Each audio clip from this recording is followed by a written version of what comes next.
नमस्कार साथियों, स्वागत है आप सभी का आपके अपने YouTube चैनल डीएस एकेडमी में। मैं डॉक्टर सुदेश कांत तेजा आपके लिए लेकर चल रही हूँ टीसीटी पीजीटी हिंदी का संपूर्ण क्रैश कोर्स, वो भी निःशुल्क। अगर आप चैनल पर नए हैं तो चैनल को सब्सक्राइब कीजिए। आपने चैनल सब्सक्राइब कर रखा है, आपको वीडियोज़ अच्छी लग रही हैं तो जितना हो ज़्यादा से ज़्यादा दोस्तों में शेयर कीजिए, या जो भी आपके पास पब्लिकली प्लेटफॉर्म है, फेसबुक है, व्हाट्सअप स्टेटस लगा के, टेलीग्राम है, टेलीग्राम ग्रुप है, आप किसी में भी शेयर कर सकते हैं।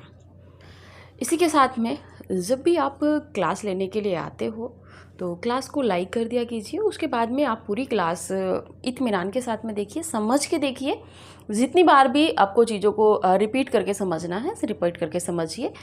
उसके बाद आपको जो भी उचित कमेंट लगता है, अगर हमने कोई प्रश्न किया है तो आप कमेंट में उसका उत्तर दे सकते हैं, और नहीं तो जो भी आपको उचित कमेंट लगता है आप कर सकते हैं। कमेंट करने से क्या होता है कि थोड़ा सा हमारा उत्साहवर्धन हो जाता है, ठीक है। और उसके बाद जब आप क्लास बिल्कुल समाप्त करने वाले होते हैं तो कृपया करके क्लास को शेयर कर दिया कीजिए। हमारा उद्देश्य है कि जो लोग आर्थिक रूप से सक्षम हैं, किताबें नहीं खरीद सकते, महंगी कोचिंग फ़ीस नहीं दे सकते, तो वो हमारे साथ जुड़ के तैयारी को बेहतर कर सकते हैं। जैसा कि आप देख रहे होंगे, आज हम एक नवीन विधा के साथ में आए हैं। एक नई विधा हिंदी साहित्य के इतिहास की हमने शुरू की है, कथा साहित्य में। और कथा साहित्य में भी उपन्यास विधा को हमने चुना है। और इसका आप मुझे ही नहीं, मुझे पढ़ाने के लिए ही नहीं, आप लोगों को पढ़ने के लिए भी बेसब्री से इंतज़ार था कि नहीं? अगर था तो कमेंट कीजिए, क्योंकि बहुत बच्चों के कमेंट आ रही थी कि मैम आप गद्य साहित्य कब से पढ़ाएंगी, गद्य विधाएं कब से पढ़ाएंगी।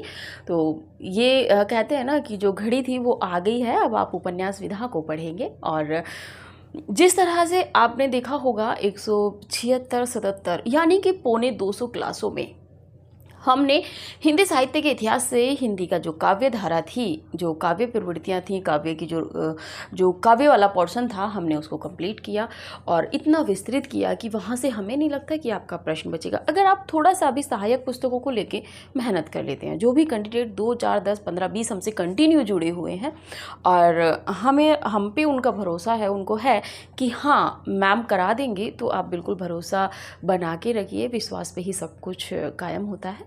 तो आज जैसा आप देख रहे हैं तो उपन्यास विधा में हमने प्रवेश कर लिया है। नवीन विधा है, शिद्दत के साथ में पढ़ने, जिस तरह हम पढ़ाएंगे उस तरह आप पढ़िएगा, फिर देखिएगा कैसे आप तथ्यों को भूलते हैं। कुछ भी आपसे शेष नहीं बचेगा। जहाँ हमें लगेगा कि यहाँ पात्र भी बताना है, जहाँ हमें लगेगा कि यहाँ भूमिका बतानी है, कथा क्षेत्र बताना है उपन्यास का, हम उसको बताएंगे। आप जब भी क्लास लीजिएगा पेन हमेशा अपना चलाते हुए रहिएगा। क्यों? क्योंकि कई बार क्या होता है कि हम मौखिक रूप से कथा क्षेत्र बोल जाएंगे, मौखिक रूप से पात्रों की स्टोरी बताते चले जाएंगे लिखते हुए, और हमें नहीं लगेगा कि इसको लिखना है। तो अगर आपको लगता है कि हम लिख सकते हैं तो आप उसको ज़रूर नोट कर लीजिएगा, ठीक है। तो चलिए, जो भी कैंडिडेट हमसे अभी नए जुड़ रहे हैं, अभी उपन्यास विधा से जुड़ रहे हैं, तो उनके लिए भी कहना मेरा 2 शब्दों में यही है कि प्लेलिस्ट बनी हुई है, आप प्लेलिस्ट में जाके शुरू से क्लासेस देख लीजिए। अगर आप तैयारी को बेहतर करना चाहते हैं, आगामी आने वाली परीक्षाओं में सीट लेना चाहते हैं, तो आप शुरू से क्लासेस देखिए। इसी के साथ में जैसा कि आप सबको विदित है कि हमारी डीएस एकेडमी की ओर से टेस्ट सीरीज चलाई जा रही है। 50 टेस्ट पेपर हैं, एकदम नवीन पाठ्यक्रम पर हैं। कुछ बच्चों की कमेंट थी कि मैम आपने संपूर्ण पाठ्यक्रम तो पढ़ाया ही नहीं है, आप टेस्ट पेपर उसमें कैसे लेने लगे?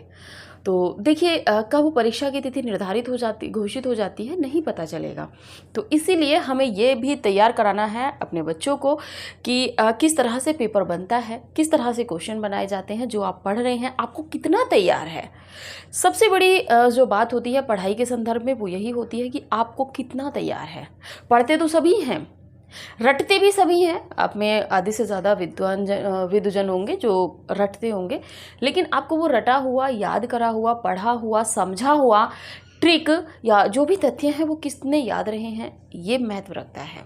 और ये जब आप टेस्ट सीरीज हमारी ज्वाइन करेंगे, 50 टेस्ट पेपर है मात्र 750 रुपये में, यानी कि 15 रुपये प्रति टेस्ट पेपर आपको पड़ रहा है, ठीक है। तो आप उस टेस्ट सीरीज को ज्वाइन कर लीजिए। जो टेस्ट पेपर हो गए हैं 16, 17, 18 वो आपको एक साथ दे दिए जाएंगे। उसके बाद के जो टेस्ट पेपर हैं सप्ताह में प्रति 2 टेस्ट पेपर हम देते हैं। सुबह टेस्ट पेपर देते हैं, शाम को उत्तर कुंजी देते हैं। अगर किसी वजह से नहीं हो पाती है तो नेक्स्ट डे आपके लिए व्हाट्सएप चैट ओपन हमेशा रहती है। अगर आपको किसी प्रश्न में डाउट है, किसी के उत्तर में डाउट है, आपको कोई प्रश्न समझ में नहीं आ रहा है तो आप हमें कमेंट कर सकते हैं, मैसेज दे सकते हैं। आप वहाँ पे व्हाट्सएप ग्रुप में हम आपकी समस्या का समाधान कर देते हैं। ठीक है, तो चलिए अब ये था आपका आज नई विधा में प्रवेश किया है।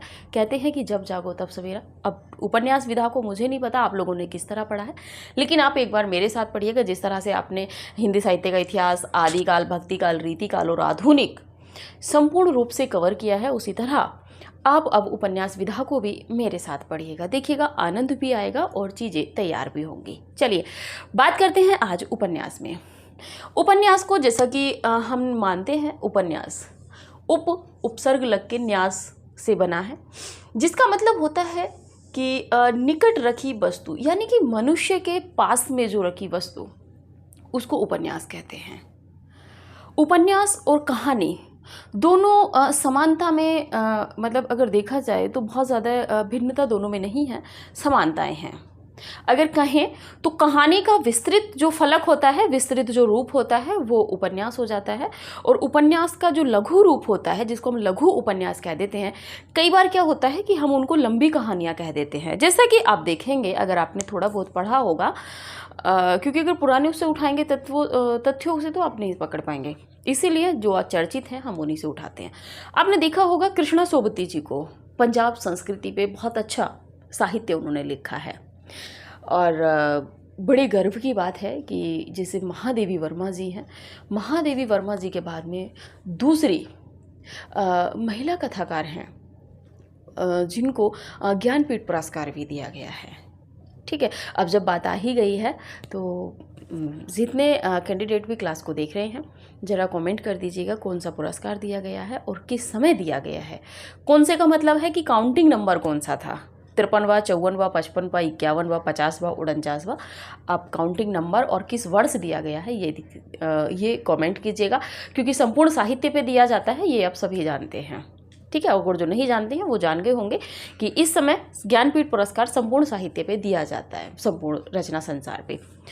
तो उनकी क्या है कि अधिकांशतः जो कहानियाँ हैं कृष्णा सोबती जी की, वो लंबी कहानियाँ हैं और उन्हीं को लघु उपन्यास भी कह दिया जाता है। इसीलिए एक आप देखेंगे कि कृष्णा सोबती जी को जब आप पढ़ेंगे तो आपको थोड़ा सा मन में दुविधा रहती होगी कि कृष्णा सोबती जी का जी ये उपन्यास है कि कहानी है कि उपन्यास है। ठीक है, तो उपन्यास और कहानी में बहुत ज़्यादा अंतर नहीं है, और कथा साहित्य के क्षेत्र में दो ही विधाओं का नाम लिया जाता है। जब भी आपसे कोई कहता है कि कथा साहित्य तो आप समझिएगा कि उपन्यास और कहानी की यहाँ पे बात हो रही है, ना कि निबंध की, नाटक की बात हो रही है। ठीक है, तो यहाँ पे होता है कि जो निकट रखी हुई वस्तु है, यानी कि जिसको पढ़कर ऐसा लगे कि यह कृति हमारे ही जीवन का प्रतिबिंब है। जैसा कि आप वर्तमान में देखेंगे उपन्यास विधा को देखते हुए, कहानियों में क्या है, बहुत ज़्यादा राजा राजाओं की कहानियाँ भी हो जाती हैं, लेकिन उपन्यास सामाजिक भी होते हैं, राजनीतिक भी होते हैं, ऐतिहासिक भी होते हैं, मनोविश्लेषणात्मक भी होते हैं। वो सब कोटियाँ हम आगे चल के पढ़ेंगे। लेकिन इसको जब हम पढ़ते हैं, इसकी किसी भी उसको अगर ऐतिहासिक को छोड़ दिया जाए थोड़ा सा, क्योंकि ऐतिहासिक का मतलब है कि जो इतिहास में घटित तथ्य हैं, यानी कि वो भी हमारे ही जीवन से कहीं ना कहीं संबंध रखते हैं। अगर आप स्कंदगुप्त, चंद्रगुप्त, ध्रुव स्वामिनी, सज्जन, करुणालय, इनको पढ़ेंगे जो मतलब ऐतिहासिकता से आधारित है या पौराणिक तत्वों पर आधारित है, तो वो भी कहीं ना कहीं हमारी धर्म और संस्कृति से प्रभावित होते हैं। ठीक है, आप मान रहे होंगे इस बात को। इसके बाद में क्या होता है कि जैसा कि आप देखेंगे गोदान को, तो गोदान क्या है कि गोदान को अगर आप आज के समय में पढ़ेंगे 1936 के बाद में, यदि आप 1923 में उसको पढ़ते हैं तो भी वो ज्वलंत उपन्यास वैसे ही है। महानगरीय समस्याएं जो गोबर की आप देखते हैं, जब वो महानगर में चला जाता है वही समस्याएं हैं। मालती, मेहता, इन सब की भी जो चीज़ें थी वो आज भी आपको तथ्य विद्वान मिलेंगे महानगरीय संस्कृति में, महानगरों में। और अगर आप होरी को देखेंगे, होरी को या उनके परिवार को, तो वो समस्याएँ आज भी ग्रामीण जीवन में समस्याएँ जो हैं अभी भी स्थायी रूप से बनी हुई हैं। थोड़ा बहुत इधर उधर हो जाती हैं, जहाँ पे मतलब एक तरीके से देखा जाए तो पश्चिमी संस्कृति का प्रभाव होने लगता है या वहाँ के लोग सक्षम होते हैं। अभी भी अगर आप पूर्वांचल की तरफ चलेंगे, आप उत्तर प्रदेश में बात करें तो इधर आपका बलिया है, पूर्वी उत्तर प्रदेश से बनारस साइड है। तो जब आप इधर की साइड जाएंगे तब आपको देखने को मिलेगा कि अभी भी जो इलाहाबाद के आसपास का, ठीक है, प्रतापगढ़ वगैरह, इधर की जो अभी भी ग्रामीण संस्कृति है, ग्रामीण परिवेश है, वो अभी भी कहीं ना कहीं महाजनी सभ्यता, जैसा कि ठाकुर लोग होते हैं वो निम्न वर्ग के लोगों पर अत्याचार करते हैं, ये सब चीज़ें अभी भी आपको देखने को मिल जाएंगी। लेकिन यदि बात करें तो पश्चिमी उत्तर प्रदेश में, तो वहाँ ऐसा आपको कम देखने को मिलेगा। हाँ, कृषक जीवन में थोड़ा बहुत मतलब बहुत ज़्यादा असमानताएं नहीं मिलेगी, समानताएं मिलेंगी, क्योंकि जो निम्न वर्ग का किसान है उसकी समस्याएं कहीं ना कहीं होरी से अभी भी मिलती हैं। इसीलिए कहा गया है कि ये वो गद्य विधा है, उपन्यास, जिसको पढ़कर ऐसा लगता है कि यह कृति हमारे ही जीवन से संबंधित है या ये हमारे ही जीवन का प्रतिबिंब है। बात कर लेते हैं आगे कि आधुनिक काल में विकसित गद्य विधाओं में उपन्यास का महत्वपूर्ण स्थान है। ठीक है, हिंदी उपन्यास के विकास का श्रेय अंग्रेजी एवं बांग्ला उपन्यासों को दिया जा सकता है। मैंने दिया जाता है लिख दिया है, लेकिन जा सकता है, क्योंकि आपने देखा होगा कि अनुदित होकर ही उपन्यास आए हैं। अंग्रेजी एवं बांग्ला से आगे पढ़ेंगे तब देखेंगे। महावीर प्रसाद द्विवेदी आगे महत्वपूर्ण है तो कि महावीर प्रसाद द्विवेदी ने सरस्वती पत्रिका में प्रकाशित उपन्यास था रहस्य उपन्यास में इस बात को स्वीकार किया है कि उपन्यास के प्रचलन, विकास एवं सर्जन का श्रेय पश्चिमी देश के लेखकों को है। ऐसा कौन कह रहे हैं? महावीर प्रसाद द्विवेदी जी। और महावीर प्रसाद द्विवेदी जी ने, जैसे कि होता है, उपन्यास का लघु अंश या कुछ भाग पत्रिकाओं में प्रकाशित होता है, तो वो जो भाग प्रकाशित होता है तो कहीं ना कहीं नाम भी चेंज होता है। तो इसमें जो नाम प्रकाशित हुआ था वो रहस्य नाम से हुआ था और उपन्यास का ही भाग था, जिसके विषय में महावीर प्रसाद द्विवेदी जी ने सरस्वती पत्रिका में कहा है। बात कर लेते हैं कि हिंदी उपन्यासों के उद्भव और विकास के संबंध में सम्यक धारणा बनाने के लिए इसे निम्न कालखंडों में विभाजित करके देखना उचित होगा। इसी के साथ में बता दें कि जो उपन्यास है उसको महाकाव्यात्मक भी कहा जाता है। हिंदी की कौन सी विधा है जिसको महाकाव्यात्मक कहा जाता है? तो महाकाव्यात्मक जो गद्य विधा के रूप में जानी जाती हैं वो आपकी उपन्यास विधा है। ठीक है, उपन्यास विधा को महाकाव्यात्मक गद्य साहित्य भी कहा जाता है। ठीक है, तो आप इसका स्क्रीनशॉट लीजिए। आगे जो इसके कालखंड हैं उनको अभी अगले स्लॉट पे देखेंगे।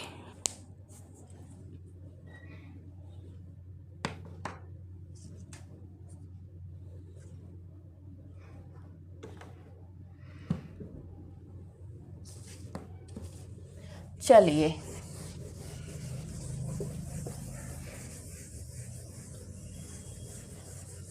देखिए, क्लास को लाइक शेयर आप करते रहिए, क्योंकि हर बच्चे की अपनी कुछ समस्याएं होती हैं और वो आर्थिक रूप से जूझता है।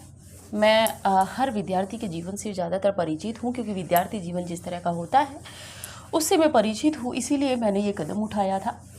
ठीक, चलिए आगे बात करते हैं। उपन्यास का जो आपका विभाजन है, पहले बात कर लेते हैं प्रेमचंद। मुख्य रूप से 3 ही भागों में डिवाइड किया गया है, ये आप ध्यान रखिएगा। प्रेमचंद पूर्व हिंदी उपन्यास। दूसरे नंबर पे आप देखेंगे प्रेमचंद युगीन हिंदी उपन्यास। प्रेमचंद युगीन हिंदी उपन्यास। तीसरे नंबर पे यदि बात की जाए तो प्रेमचंदोत्तर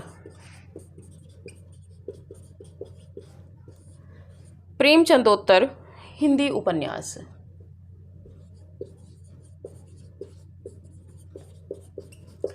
प्रेमचंदोत्तर हिंदी उपन्यास, ये तो थे आपके मुख्य रूप से 3। इसके बाद में यदि बात करें तो आपका 4th नंबर पे आ जाएगा स्वातंत्र्योत्तर उपन्यास, यानी कि प्रेमचंदोत्तर के को ही अगर आगे लेके जाएं तो इसमें आपका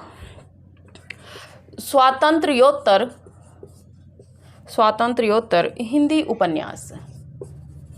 हिंदी उपन्यास, यानी कि स्वतंत्रता के बाद में जो उपन्यास लिखे गए थे। ठीक है, और इसी के साथ में 5वें नंबर पे यदि बात कर ले तो समकालीन उपन्यास। समकालीन उपन्यास में आपके वर्तमान उपन्यास भी आ जाएंगे, समकालीन उपन्यास। ठीक है, इसके बाद में आगे बात कर लेते हैं हम उपन्यास के प्रमुख तत्व। सेम कहानी की तरह है तो उपन्यास के जो प्रमुख तत्व हैं वो भी आपके कहानी की तरह ही रहेंगे। बात कर लेते हैं पहले नंबर पे कथा वस्तु, यानी कि कथा सार क्या होता है उपन्यास का। दूसरा है कथोपकथन या संवाद। कथोपकथन या संवाद, संवाद यानी कि पात्र किस तरह से बात कर रहे हैं, किस प्रकार के पात्र हैं, ग्रामीण हैं, ऐतिहासिक हैं, पौराणिक हैं। फिर है चरित्र चित्रण, पात्रों का जो चरित्र चित्रण है वो किस तरह है। यहाँ पे संवाद की बात आ रही है कि वो किस तरह एक दूसरे से बात करने का प्रयास करते हैं। ठीक है, 4th नंबर पे अगर बात कर लें तो है भाषा शैली, पात्रों की भाषा शैली क्या है। ठीक है, जैसा कि आप आषाढ़ का एक दिन देखेंगे तो उसमें पात्रों की शैली जिस तरह से मतलब पात्र होते हैं जिस क्षेत्र के, उसी क्षेत्र की तरह वो अपने उसमें संवाद करते हैं, भाषा शैली। 5वें नंबर पे यदि बात करें तो देश काल या वातावरण, यानी कि वातावरण, यानी कि जो कथा है उपन्यास की उसका क्षेत्र विशेष क्या है। उद्देश्य, उद्देश्य क्या है। चलिए बात कर लेते हैं इसके आगे। एक नया तथ्य है हिंदी उपन्यासकारों की कोटियाँ, या कहीं यहाँ पे तो हिंदी उपन्यासों की कोटियाँ, उपन्यासों या उपन्यासकारों की कोटियाँ। देखिए, जिस प्रकार के उपन्यास होंगे उसी प्रकार के उपन्यासकार भी कहे जाएंगे। अगर किसी ने राजनीतिक उपन्यास लिखा है तो वो राजनीतिक उपन्यासकार भी हो जाएगा। तो उपन्यासकारों की कोटियाँ, ये दोनों तथ्य इसलिए यहाँ पे लिखे गए हैं ताकि आप परीक्षा में भ्रमित ना हो। आप कहें कि मैम ने तो उपन्यास ही लिखाए थे, उपन्यासों की कोटियाँ लिखाई थी, उपन्यासकारों की लिखाई नहीं थी, तो भैया आप बंद हुआ के सभी की लिख लीजिए। देखते हैं कि सामाजिक उपन्यास। दूसरे नंबर पे बात कर ले तो दूसरे नंबर पे है आपका तिलस्मी अय्यारी उपन्यास। तिलस्मी अय्यारी उपन्यास। तीसरे नंबर पे यदि बात कर ले तो जासूसी उपन्यास। जासूसी उपन्यास। 4th नंबर पे यदि यहीं पे बात करें तो आपका ऐतिहासिक उपन्यास होगा, ऐतिहासिक उपन्यास। 5वें नंबर पे यदि बात करें तो आंचलिक उपन्यास, आंचलिक उपन्यास। 6ठे नंबर पे यदि बात करें तो मनोविश्लेषणवादी, मनोविश्लेषणवादी उपन्यास। ठीक है, इसके बाद में 7वें नंबर पे यदि बात की जाए तो 7वें नंबर पे है सामाजिक यथार्थवादी। सामाजिक उपन्यास और सामाजिक यथार्थवादी उपन्यासों में थोड़ा सा अंतर है। ठीक है, अभी आगे करेंगे सामाजिक यथार्थवादी उपन्यास। इसके बाद में अगले नंबर पे बात करें तो आधुनिकता बोध।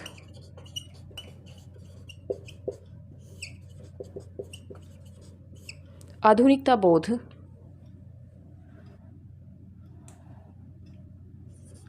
वादी उपन्यास। 9वें नंबर पे बात करें तो व्यक्तिवादी उपन्यास।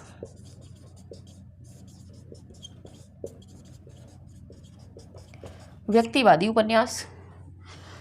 आगे नेक्स्ट बात करते हैं तो प्राकृतवादी, प्राकृतवादी उपन्यास। नेक्स्ट बात करें तो मानवतावादी उपन्यास।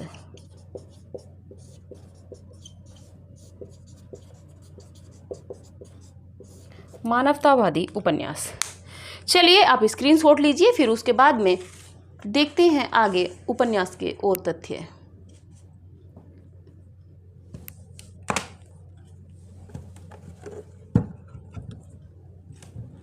चलिए बात करते हैं प्रेमचंद पूर्व हिंदी उपन्यास। उपन्यासों की जो मतलब उपन्यासों को जो कितने क्षेत्रों में विभाजित किया गया है, कितने पार्ट में डिवाइड किया गया है।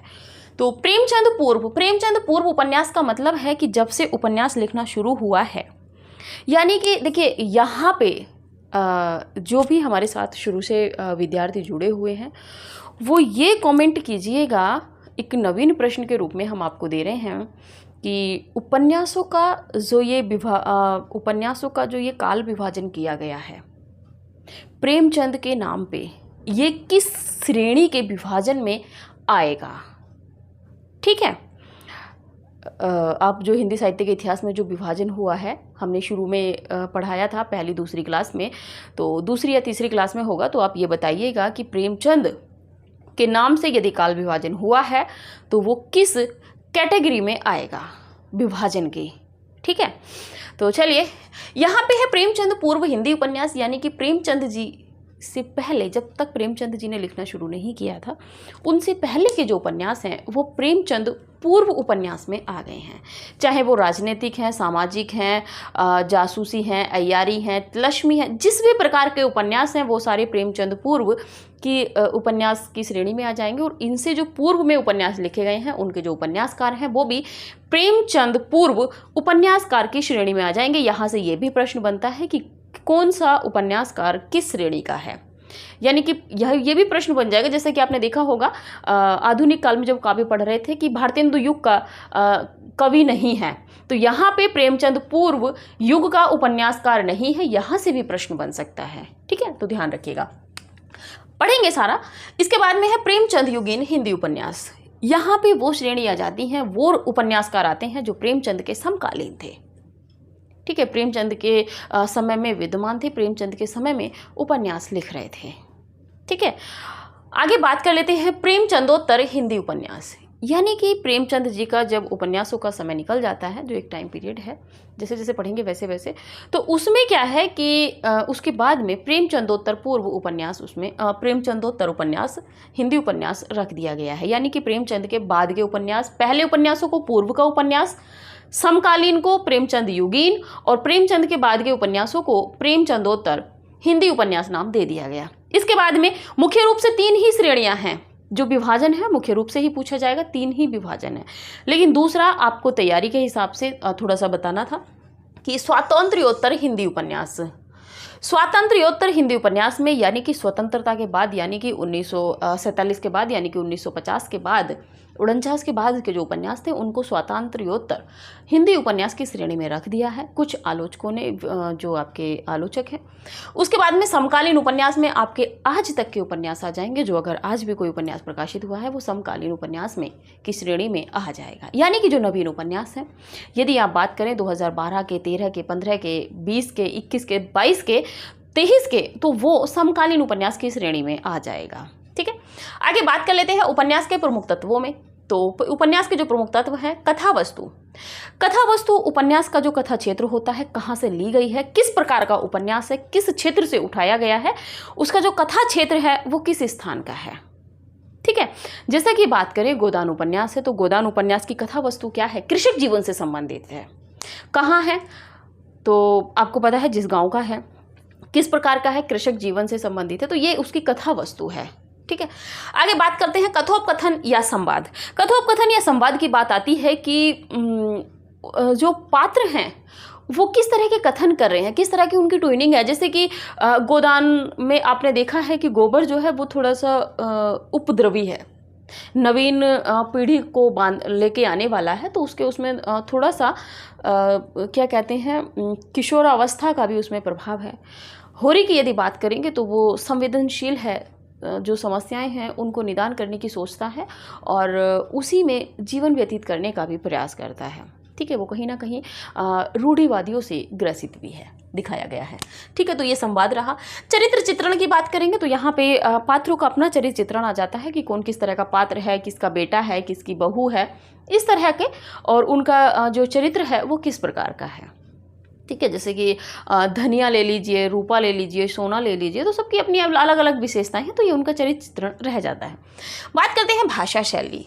भाषा शैली का मतलब होता है, देखिए शैली के आधार पर भी उपन्यासों का विभाजन किया जाता है, लेकिन हम यहाँ पे उनके आधार पर विभाजन नहीं करेंगे क्योंकि नवीन नवीन शैलियाँ विकसित हुई हैं, तो बहुत ज़्यादा सही नहीं है। अब जैसे कि आख्यात्मक है, रिपोताज शैली है, आत्मकथात्मक शैली है, संस्मरणात्मक शैली है, जीवनी परक शैली है, तो जिस तरह के उपन्यास लिखे गए हैं वो उसी शैली में लिखे गए हैं।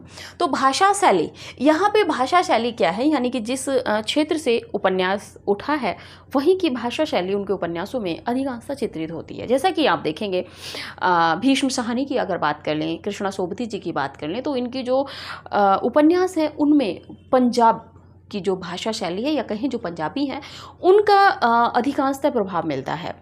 नाशीराज शर्मा जी के और बाकी के जो इधर के उपन्यासकार हैं आप उनके उपन्यासों में देखेंगे तो उधर का मिलेगा। आप शेखर जोशी के उपन्यासों की बात करें तो उनके उपन्यासों में पहाड़ी जो संस्कृति है या वहाँ के जो शब्द हैं गढ़वाली कुमाऊनी, उन शब्दों का मिश्रण वहाँ पे मिलता है। तो भाषा शैली को इस तरीके से भी हम देखते हैं। आगे बात कर लेते हैं देश काल या वातावरण। कहाँ का क्षेत्र है आपके उपन्यास में, ये महत्वपूर्ण होता है कि वो किस देश काल या वातावरण से संबंधित है। यदि सामाजिक है, राजनीतिक है, तो वो किस तरह से कहाँ के क्षेत्र से उठाया गया है, क्षेत्र विशेष इसमें दिया जाता है। उद्देश्य महत्वपूर्ण होता है, सबसे अंतिम में होता है उद्देश्य। उद्देश्य क्या है उपन्यास को लिखने का या उपन्यास को पढ़ने का, हमारा अपना उद्देश्य क्या था, यदि हमने उपन्यास पढ़ा है तो उससे हमें क्या मिला। ठीक है, तो ये होता है। चलिए आगे बात कर लें, मुझे लग रहा है कि आपको ये समझ में आया होगा। बात करते हैं कि हिंदी उपन्यास या उपन्यासकारों की कोटियाँ। यहाँ पे उपन्यास या उपन्यासकारों की कोटियाँ यहाँ पे चित्रित हैं। सामाजिक उपन्यास, जो समाज में जो घटनाएं घटित होती हैं उनको आधार बनाकर जो उपन्यास लिखे जाते हैं वो सामाजिक उपन्यास होते हैं।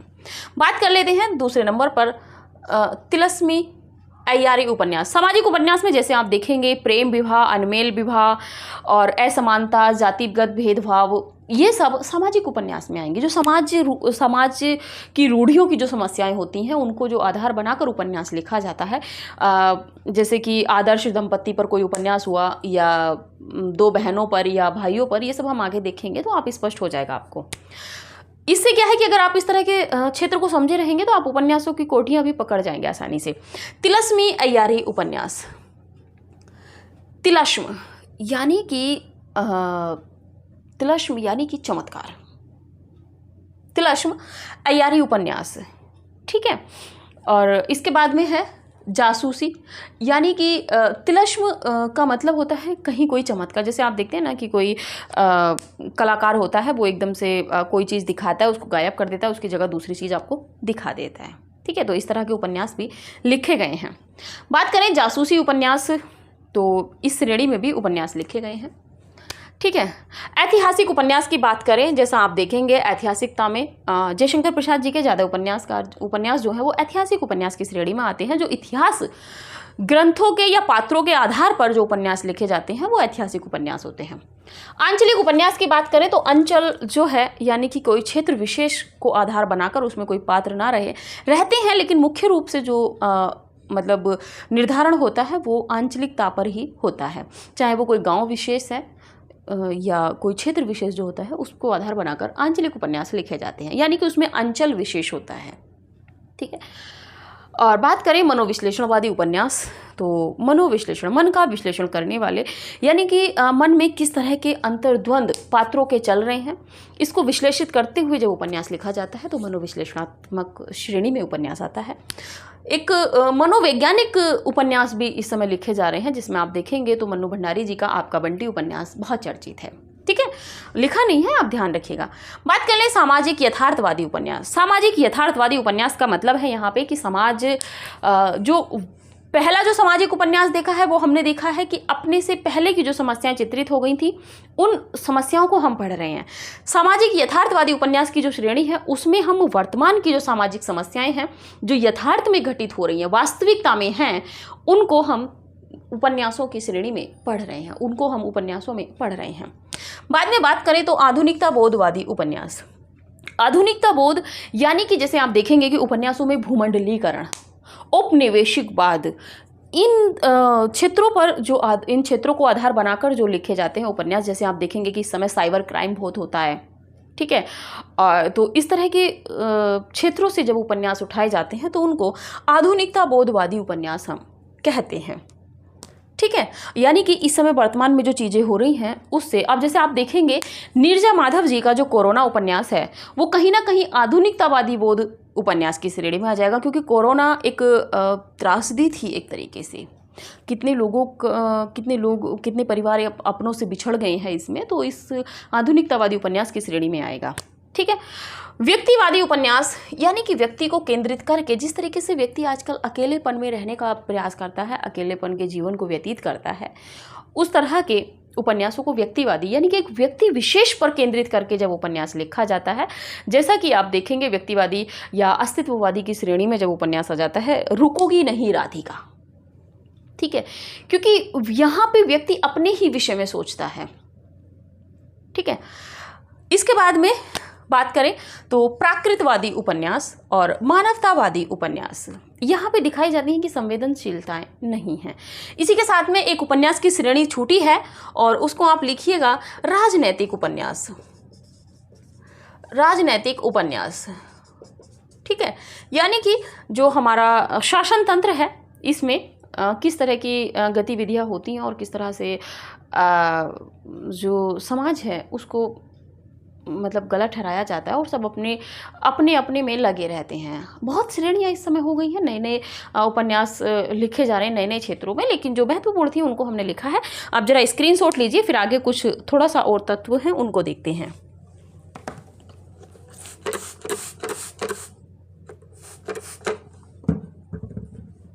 चलिए,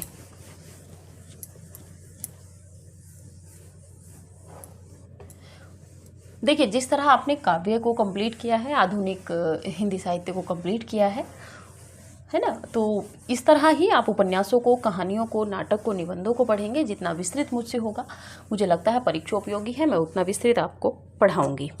आगे बात कर लेते हैं उपन्यास की परिभाषाएं। ये थोड़ा सा यहाँ पर महत्वपूर्ण हो जाता है। उपन्यास की परिभाषाएं देखते हैं क्या क्या आलोचकों ने दी हैं। पहला है मुंशी प्रेमचंद।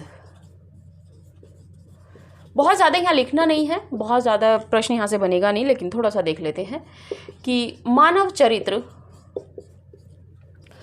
पर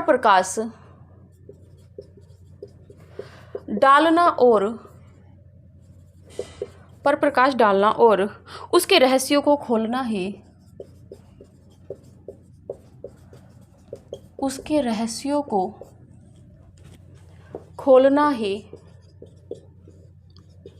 खोलना ही उपन्यास का मूल तंत्र है। उपन्यास का मूल तंत्र है, ठीक है। दूसरे नंबर पे यदि बात कर लें तो श्याम सुंदर दास। यहाँ पे बस आपको लिखना ही है, हम इसमें कुछ समझाएंगे नहीं। उपन्यास मनुष्य के वास्तविक जीवन की काल्पनिक कथा है। वास्तविक जीवन की काल्पनिक कथा है। तीसरे नंबर पे बात कर लेते हैं जैनेन्द्र की। जैनेन्द्र जी की बात करें तो उन्होंने कहा है कि उपन्यास एक गद्य में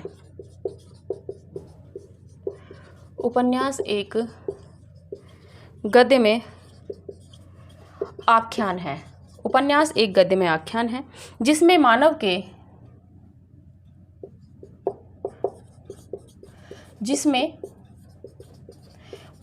के सुख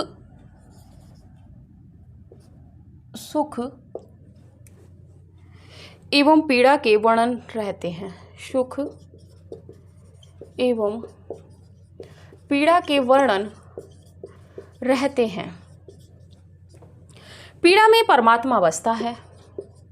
वास्तविकता है भाई, पीड़ा में परमात्मा बसता है।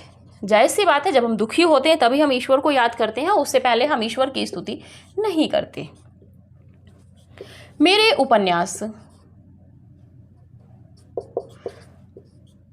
उपन्यास आत्मपीड़न साधन है। ये किसने कहा है? तो जैनेंद्र जी ने। आगे बात कर लेते हैं राल्फ फॉक्स का कहना है कि उपन्यास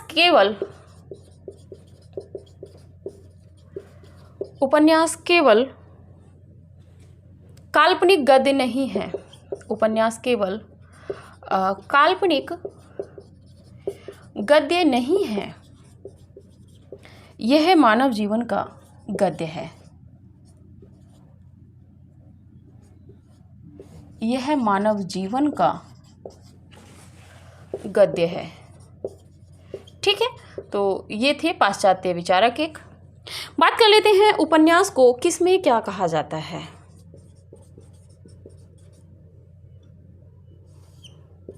उपन्यास के अन्य नाम, और वो कहाँ पे क्या लिए जाते हैं ये देख लेते हैं। तो पहले नंबर पे देखते हैं बांग्ला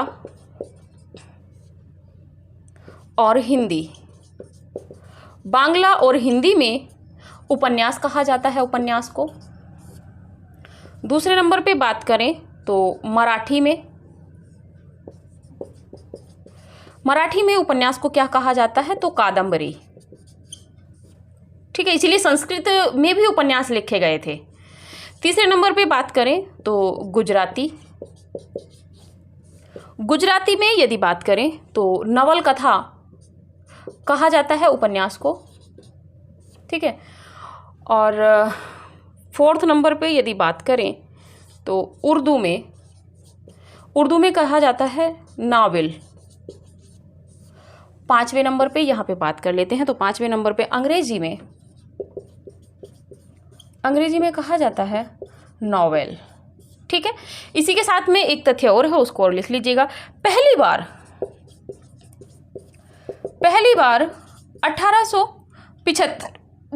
1875 ईस्वी में भारतेंदु जी ने उपन्यास पद या शब्द का प्रयोग किया। और किसमें किया था इन्होंने? एक कहानी कुछ आपबीती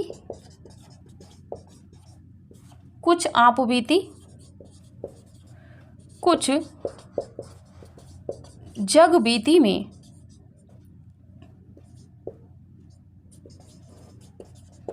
किया था। ठीक है, दूसरे नंबर पे बात करेंगे आगे चल के कि किसने प्रयोग किया है। आप स्क्रीनशॉट ले लीजिए, क्योंकि आज की क्लास हम यहीं तक रखेंगे। चलिए, बात कर रहे थे उपन्यास की परिभाषाओं में। मुंशी प्रेमचंद जी कहते हैं कि मानव चरित्र पर प्रकाश डालना और उसके रहस्यों को खोलना ही उपन्यास का मूल तंत्र है। मानव चरित्र पर प्रकाश डालना कि इस व्यक्ति का चरित्र कैसा है और उसके जो जीवन के रहस्य हैं उनको खोलना ही उपन्यास का मूल मंत्र है। जैसा कि आप गोदान को उदाहरण लीजिएगा, जब भी आप किसी उपन्यासकार, कहानीकार, निबंधकार, नाटककार की विषय वस्तु समझना चाहेंगे तब आप उनकी चर्चित रचना को आप पढ़ेंगे। ये हम काव्य में भी, आदिकाल में भी, भक्ति काल में भी, रीतिकाल में भी, हर किसी काल में कहते हुए आ रहे हैं। अब उपन्यास में भी यही बात सिद्ध प्रमाणित होगी। श्याम सुंदर दास जी की बात करें तो उन्होंने कहा है कि उपन्यास मनुष्य के वास्तविक जीवन की काल्पनिक कथा है। ठीक है, तो उपन्यास को मनुष्य जीवन की काल्पनिक कथा किसने कहा है? श्याम सुंदर दास ने। जैनेंद्र जी कहते हैं कि उपन्यास एक गद्यमय आख्यान है। ठीक है, जिसमें मानव के सुख एवं पीड़ा के वर्णन रहते हैं, लेकिन पीड़ा में परमात्मा बसता है। जब आप दुखी होते हैं तभी आप परमात्मा को, ईश्वर को, निर्गुण निराकार को, सगुण साकार को याद करते हैं। मेरे उपन्यास आत्मपीड़न साधन है, यानी कि मेरे जो उपन्यास हैं उनमें आत्मपीड़न है। ठीक है, मनोविश्लेषणवादी उपन्यासकार हैं। रोल्फ फॉक्स की बात करें तो रोल्फ फॉक्स ने कहा है कि उपन्यास केवल काल्पनिक गद्य नहीं है, यह मानव जीवन का गद्य है। काल्पनिक नहीं है, यानी कि ये कहीं ना कहीं श्याम सुंदर दास की बात को खंडित करते हुए इनका पद प्रतीत होता है परिभाषा। उपन्यास के अन्य नामों में यदि बात करें तो उपन्यास को किस क्षेत्र में किस किस नाम से जाना जाता है, तो बांग्ला और हिंदी में अंग्रेज उपन्यास के नाम से जाना जाता है। बांग्ला और हिंदी में उपन्यास कहा जाता है। मराठी में उपन्यास को कादम्बरी कहा जाता है। गुजराती में उपन्यास को नवल कथा कहा गया है। उर्दू में नाविल कहा गया है और अंग्रेजी में नॉवेल कहा गया है। बात कर ले आगे, महत्वपूर्ण है कि पहली बार 1875 ईस्वी में भारतेंदु हरिश्चंद्र जी ने उपन्यास शब्द या पद का प्रयोग किया। किसमें किया था? एक कहानी कुछ आप बीती कुछ जग बीती के उसमें इन्होंने किया था। ठीक है, तो आप जिसने स्क्रीनशॉट नहीं लिया है वो स्क्रीनशॉट ले लीजिए। जिसको टेस्ट लेना है उसके विषय में या थोड़ा सा और आगे का साझा कर देते हैं।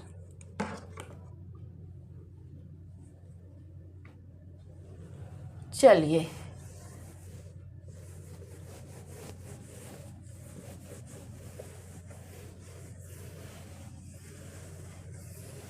अगली क्लास में क्या पढ़ेंगे इसकी चर्चा हम अभी कर लेते हैं थोड़ा सा।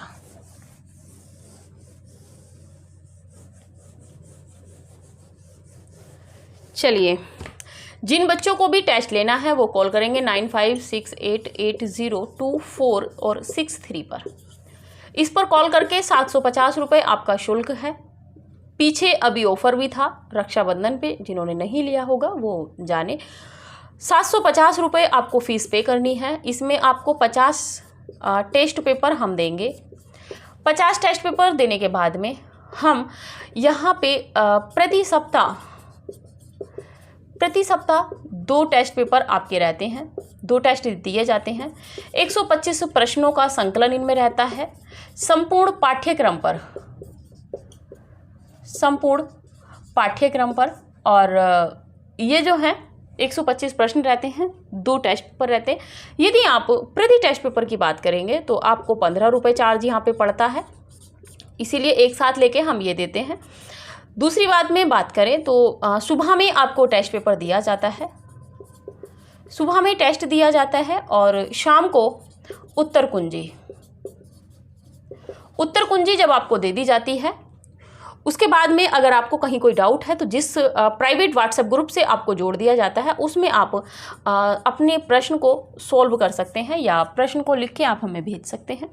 जहाँ पे भी आपको कोई डाउट हो रहा है, आपको लग रहा है कि इसका बी विकल्प होना चाहिए था या सी विकल्प होना चाहिए था, या आपको कोई प्रश्न समझ में नहीं आया है, तो उसके लिए हम तैयार हैं। ठीक है, तो आप कॉल करेंगे 9568802463 पर। 750 रुपये इस समय टेस्ट पेपर का शुल्क है, आप इसको ले लीजिएगा। ठीक है, इसमें क्या है, टेस्ट पेपर जब आप ले लेंगे तो आपको ये बेनिफिट होगा कि क्लास मतलब जो हमने पढ़ा है वो कितना हमारा सफिशिएंट है। ठीक है, तो जिनको भी टेस्ट सीरीज ज्वाइन करनी है 9568802463 पर आप ज्वाइन कर सकते हैं।